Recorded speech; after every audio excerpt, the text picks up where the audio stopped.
करीब 22 साल की एक लड़की को कभी पेट में दर्द होता है तो कभी उसे उल्टियां आने लगती हैं। वो लड़की जब परेशान हो जाती है तो अपनी माँ से कहती है कि माँ, कभी मुझे उल्टियां आती हैं तो कभी पेट में दर्द होता है। माँ कहती है, बेटा परेशान होने की जरूरत नहीं है, मैं गाँव में ही डॉक्टर साहब के पास जाऊंगी और तेरे लिए दवा लेकर आ जाऊंगी। माँ डॉक्टर के पास जाती है। डॉक्टर साहब ने जो दवा दी थी वही दवाइयाँ अपनी बेटी को दे दी जाती है, लेकिन बेटी को उन्हें खाने के बाद भी आराम नहीं हो रहा था। फिर से डॉक्टर के पास जा रहे थे। इस तरह से लगातार चक्कर पर चक्कर हो रहे थे, लेकिन डॉक्टर ने कहा कि तुम्हें किसी बड़े डॉक्टर को दिखाना चाहिए, यहाँ शायद इसका इलाज संभव नहीं है। माँ और बाप अपनी बेटी को लेकर सीधे शहर पहुंच जाते हैं। शहर में जाने के बाद किसी महिला चिकित्सक के पास जाकर अपनी बेटी को दिखा रहे थे, और बेटी को जब दिखाया जाता है तो महिला चिकित्सक कहती है कि मुबारक हो, आपकी बेटी 5 महीने की गर्भवती है। जैसे ही माँ और बाप ने ये बात सुनी, उनके पैरों तले जमीन खिसक जाती है। सोचने पर मजबूर हो जाते हैं कि आखिरकार उनकी बेटी के साथ ऐसा क्यों हुआ, क्या हुआ। दरअसल उनकी बेटी अभी कुंवारी है, उसकी शादी तो हुई नहीं थी, ये प्रेग्नेंट कैसे हो सकती है। माँ और बाप आपस में ही बातचीत कर रहे थे और इंतजार कर रहे थे कि कब इस हॉस्पिटल से बेटी की छुट्टी हो। जैसे ही हॉस्पिटल छुट्टी होती है, वो अपनी बेटी से पूछते हैं कि बेटा तुम्हारे साथ क्या हुआ है, किसी ने कुछ कहा है या करा है, जो भी है हमें सच सच बता दो। वो अपनी बेटी को दुलारते हैं, पुचकारते हैं, सीने से लगाते हैं। बेटी कहती है, जो मामू का लड़का है ना, मेरा भाई, उसी ने उसके साथ गलत काम किया है, उसी की वजह से उसके पेट में ये बच्चा पल रहा है। बात घर की थी, इसलिए वो बाहर नहीं जाना देना चाहते थे, लेकिन डर लग रहा था कि अगर ये बात किसी को पता चलेगी तो इस लड़की से शादी कौन करेगा, इसे अपनी जिंदगी में कौन अपनाएगा। तभी एक और डॉक्टर से संपर्क किया जाता है और कहा जाता है कि साहब, इसका अबॉर्शन कर दीजिए ताकि इसके पेट में बच्चा ना रहे और ये आगे की जिंदगी ठीक ठाक गुजार सके। डॉक्टर साहब ने साफ इनकार कर दिया। फिर दूसरे डॉक्टर के पास जाते हैं, तीसरे के पास जाते हैं, चौथे के पास जाते हैं। ज्यादातर डॉक्टर साफ साफ इनकार कर देते हैं कि हम ये काम नहीं कर सकते, अगर आपको करना है तो कोर्ट में जाइए और कोर्ट में जाकर परमिशन लेके आ जाइए, फिर बाद में सब कुछ हो जाएगा। लेकिन ऐसे वक्त धीरे धीरे आगे बढ़ रहा था और डॉक्टर ने अब ये भी कहना शुरू कर दिया कि अब ज्यादा दिन हो चुके हैं, इसलिए अगर हमने बच्चे को कुछ कहा या फिर उसकी मां से कुछ करने की कोशिश की तो हो सकता है कि दोनों की जान को खतरा हो जाए, फिर हम आपकी बेटी को नहीं बचा पाएंगे। अब यही बात सोचते हुए कि कहीं गांव में बदनामी ना हो जाए, लोगों को इस बात का पता चलेगा तो आखिरकार क्या होगा। तभी मां और बाप ने अपनी बेटी को यहां से 120 किलोमीटर दूर लेके चले जाते हैं, यह सोचकर कि इस बात का किसी को कभी पता नहीं चलेगा। और वो इंतजार करने लगते हैं कि जब दिन पूरे हो जाएंगे तब जो भी फैसला होगा वो देखा जाएगा। 4 सितंबर 2025 को वो तारीख भी आ जाती है जब उसे हॉस्पिटल में भर्ती कराया जाता है और वहां उसे एक बच्चे को जन्म देना पड़ता है। यहां से जो कहानी आगे बढ़ती है, ये कहानी इंटरनेट की दुनिया में बहुत ज्यादा वायरल हो जाती है। लोग सोचने पर मजबूर हो जाते हैं कि आखिरकार इतना कोई निर्दयी कैसे हो सकता है। आदाब, नमस्कार, सत श्री अकाल। मैं उस्मान सैफी। आज की जो सच्ची घटना मैं आपको सुनाने जा रहा हूं, ये सच्ची घटना है राजस्थान प्रदेश का जिला भीलवाड़ा की। यहां का एक थाना लगता है मांडलगढ़। मांडलगढ़ की ये बात है। इसका एक कस्बा लगता है बिजोरिया और बिजोलिया कस्बा। बिजोलिया कस्बा के पास ही एक जंगल है, वहां पर सीता माता कुंड एक मंदिर है। यह बात कर रहा हूं 23 सितंबर 2025 के दोपहर 1:20 के आसपास का ये वक्त हो रहा था। इसी बीच में बकरी चराने वाला एक व्यक्ति जिसका नाम होता है हीरा लाल तेली, उम्र उसकी लगभग 55 या 58 साल के आसपास रही होगी।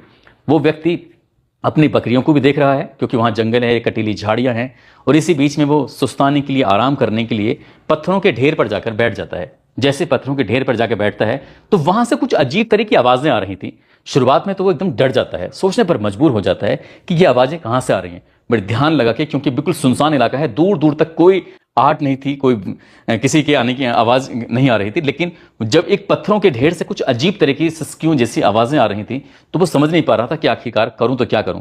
वो आवाजें शांत हो जाती हैं। 5 मिनट के बाद फिर से वही आवाज आनी शुरू हो जाती हैं।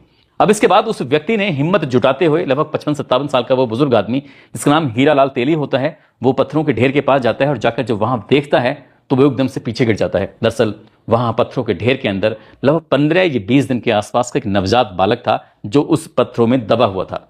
अब इसके बाद उसने उस बच्चे को देखा और देखने के बाद फिर से उसे निकालने की कोशिश की, लेकिन तभी उसके दिमाग में ख्याल आता है कि ये बात अगर पुलिस को पता चल जाएगी तो पुलिस तुझे पकड़ेगी, जेल में डाल देगी, कहीं ऐसा ना हो कि नया केस उसकी जान को लग जाए। तभी बच्चे की सिसकने की फिर से आवाज आती है। वो सोच रहा था कि अगर मैं बच्चे को ना निकालूं तो ये मर जाएगा, आखिरकार मैं करूं तो क्या करूं। तब उसे ख्याल आता है यहां से लगभग 200 मीटर दूर सीता माता कुंड मंदिर है, तो वहां एकदम मंदिर के पास वो जाता है और वहां जाने के बाद वहां देखता क्या है कि हेमराज गुज्जर, बाबू पंडित, वीरेंद्र सिंह, ये तीनों मौके पर मौजूद होते हैं। वो हाँफता हुआ कहता है कि भैया जल्दी से चलो, तुम्हें कुछ दिखाना है। वो तीनों पूछते भी हैं लेकिन वो बता ही नहीं पाता। वो इतना हाँफ रहा था, उसे डर लग रहा था कि ऐसा ना हो देर हो जाए, इसलिए उन तीनों को वो जल्दी से कहता है और तीनों के तीनों उसकी बात सुनते हैं और एकदम मौके पर दौड़ते हुए पहुंच जाते हैं।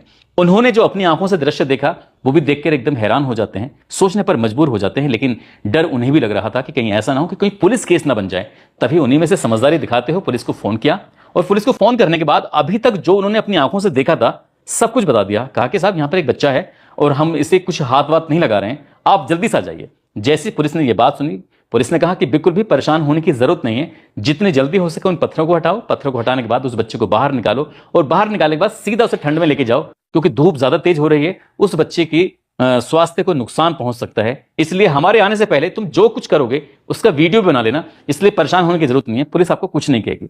अब कहीं ना कहीं पुलिस से हिम्मत मिल जाती है।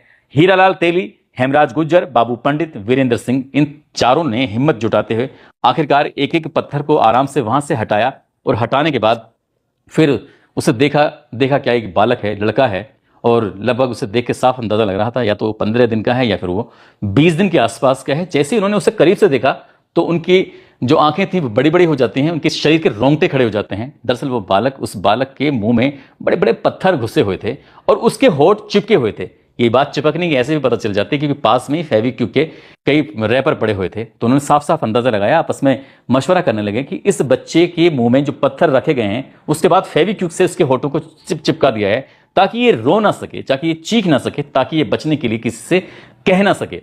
इसीलिए उन लोगों ने हिम्मत दिखाई और हिम्मत दिखाते हुए उसके मुंह से जो पत्थर निकाला, और जैसे उसके मुंह से पत्थर निकाला उस बच्चे ने दहाड़े मारकर जब रोना शुरू किया है तो ऐसा लग रहा था जैसे कि वो कब से रोने की कोशिश कर रहा है, लेकिन शायद उसको पत्थर वो रोने नहीं दे रहा था। इसके बाद फिर पुलिस मौके पर आ जाती है और जैसे ही पुलिस मौके पर आती है, एक एम्बुलेंस 108 भी मौके पर आ जाती है। इस बालक को यहां से जो नजदीकी एक कस्बा लगता है विजोलिया की हॉस्पिटल में लेके जाते हैं। हॉस्पिटल में ले जाने के बाद बच्चा भूखा था, भूख से तड़प रहा था। आखिरकार फीडर के माध्यम से उस बच्चे को जो भी दूध पिलवाया जा सकता था वो पिलवाया जाता है, लेकिन उसके हाथ पैर जब देखे जाते हैं तो एक पैर जो था वो धूप की वजह से बहुत ज्यादा झुलस चुका था और मुंह में पत्थर जाने की वजह से कुछ इन्फेक्शन वगैरह की भी उसको शिकायत हो गई थी।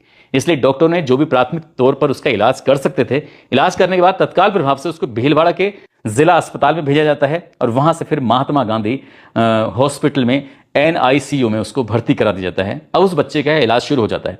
जो वीडियो उन चारों लोगों ने, जो बकरी चराने वाला था, जो मंदिर से आए 3 लोग थे, उन्होंने जो वीडियो बनाया था वो वीडियो सोशल मीडिया पर बहुत तेजी के साथ वायरल होना शुरू हो जाता है। पुलिस ने मुकदमा दर्ज कर लिया। अब पुलिस के लिए एक बड़ा सवाल था कि आखिरकार ये बच्चा किसका है, यहां क्यों आया। पुलिस ने अपना जाल बिछाना शुरू कर दिया और आसपास के लोगों से पूछताछ करना शुरू कर दिया। ये जानने का प्रयास किया कि आखिरकार ये बालक किसका है, कहां से आया है।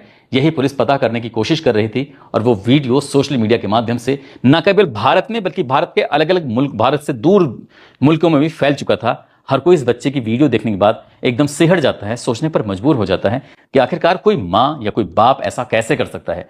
तुरंत ही उन्होंने जब ये वीडियो जाने लगता है, पुलिस ने FIR दर्ज कर ली और FIR दर्ज करने के बाद आखिरकार पुलिस के पास एक फोन पहुंचता है और वो भी बूंदी जिले से। जब बूंदी जिले से फोन पहुंचता है, पुलिस को जानकारी दी जाती है, हो सकता है कि साहब आपके लिए ये कुछ इंफॉर्मेशन काम की हो सकती है, इसलिए हम आपको थोड़ी सी जानकारी दे रहे हैं।